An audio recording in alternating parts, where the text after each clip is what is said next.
یعنی بچه کل یوتیوب و اینستا شده این فلان در اون مردا فلان اصلا نمیدونم چی بگم، ولی اومدم امروز یه چیزی رو بهتون واقعیت رو بگم که راجب معرفت گیمرها و مردا و این چیزا صحبت کردن که امروز قرار واقعیت رو بهتون نشون بدم.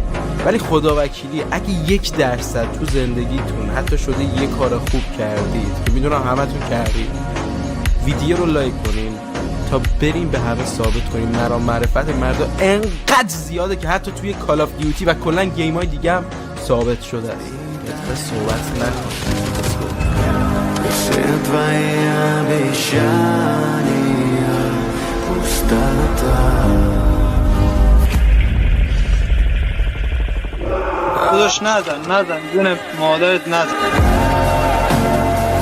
شما مثل داشت مزیارتون تنهایی سابسکرایب کن تا پیش هم باشه.